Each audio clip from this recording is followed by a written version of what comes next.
ہم سب کی دعا ہے پورے پاکستان کی کہ حکومت جو بھی ہو اکانومی کو کنٹرول کر لے اور کامیاب ہو جائے، اور ہم سب کی دعا ہے کہ سب سے پہلے یہ جو IMF کی ایک جو ابھی جو ایک ریویو باقی ہے مارچ میں پہلے ہفتے میں، وہ ہو جائے کامیابی سے، اور ساتھ ساتھ پھر اگلا IMF کا پروگرام ہو جائے۔ یہ سب سے زیادہ کرٹیکل بات ہے۔ میری تو خواہش تھی کہ ایک قومی حکومت بنتی جس کے اندر تمام سیاسی جماعتیں شامل ہوتی بشمول PTI کے، لیکن بہرحال ان کی بات نہیں ہو رہی ہے۔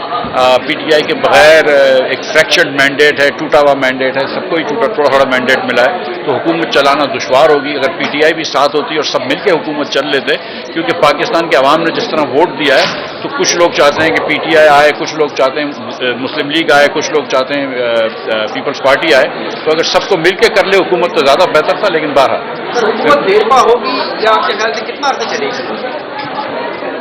پاکستان میں کسی وزیر اعظم نے اپنا 5 سال کا ٹائم پورا نہیں کیا ہے، مجھے نہیں لگتا کہ ہم یہ ریکارڈ اس بار توڑنے لگے ہیں۔ ڈاکٹر صاحب کیا آپ کی نظر میں اس وقت پاکستان کی موجودہ جو معیشت ہے وہ کس اسٹیج پہ کھڑی ہے؟ دیکھیے، یہ 25-24 کروڑ لوگوں کا ملک ہے۔ اس وقت پاکستان میں 15 مہینے سے زیادہ ہر مہینے 25% مہنگائی ہے۔ یہ پاکستان کی تاریخ میں کبھی اتنی مہنگائی نہیں ہوئی، اور یہ جو عوام کا ووٹ تھا، میرے خیال سے ایک لحاظ سے یہ سوچا جا سکتا ہے کہ یہ عوام کا مہنگائی کے خلاف بھی ایک ووٹ تھا، مہنگائی کے خلاف بھی ایک غصہ تھا، اور کیوں نہیں ہوگا؟ اگر 39% پاکستانی خطے غربت کے نیچے ہے تو عوام کو غصہ تو آئے گا۔ تو میں سمجھتا ہوں کہ حکومت کی اولین ترجیح ہونی چاہیے کہ مہنگائی کم کرے اور IMF سے ڈیل کر لے۔ IMF سے ڈیل کرنا جو ہے وہ ICU میں جانے کے مترادف ہے، وہ کرنا ضروری ہے۔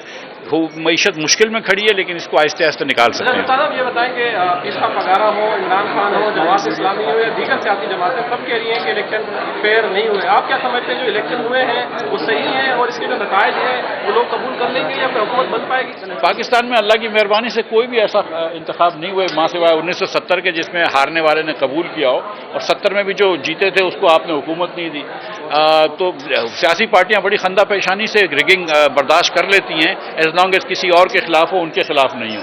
تو بس یہی ہے، مطلب الیکشن جتنے 18 کے فیئر تھے اس میں کچھ اور آبجیکشن تھا، 24 کے نہیں فیئر ہوئے اس میں کوئی اور آبجیکشن ہے، لیکن میں نے کب دیکھا ہے کہ الیکشن فیئر ہوئے؟ اچھا یہ بتائیں جو انتخابی نتائج اس وقت سامنے آئے ہیں، میجورٹی کسی کے پاس بھی نہیں ہے پارلیمنٹ کے اندر نا، سب جو ہے وہ تھوڑا کوشش مسلم لیگ نون یہ چاہ رہی ہے کہ اگر ہم حکومت لے لیں تو عوام کی ساری جو ہے وہ برائی ان کے گلے آئے گی، مزے کوئی اور کرے گا۔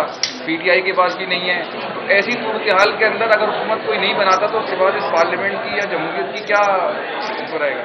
شاید عباسی صاحب ایک مرتبہ کہتے تھے آج سے 2-3 سال پہلے کہ ایک وقت آئے گا کہ کوئی وزیر اعظم بننے کے لیے تیار نہیں ہوگا۔ تو اس وقت آپ کی بات درست ہے کہ دیکھیں اس وقت حکومت جو لینا ہے اس کو انگریزی میں پوائزن چیلس بولتے ہیں، کہ مطلب یہ اس وقت ایک جو ہے یہ ایک مشکل اٹھانا ہے، لیکن دعا یہ کرنی چاہیے مناصر القوم ہم کو کہ جو بھی حکومت لے، اور اگر شہباز شریف صاحب ہی وزیر اعظم بننے لگے میرے خیال سے امید ہے، تو یہ توقع ہے، تو شہباز شریف صاحب اگر وزیر اعظم بنتے تو ہم سب کی یہ دعا ہونی چاہیے کہ اللہ ان کو کامیاب کرے تاکہ ہم سب کو بھی کامیابی ملے۔ شکریہ۔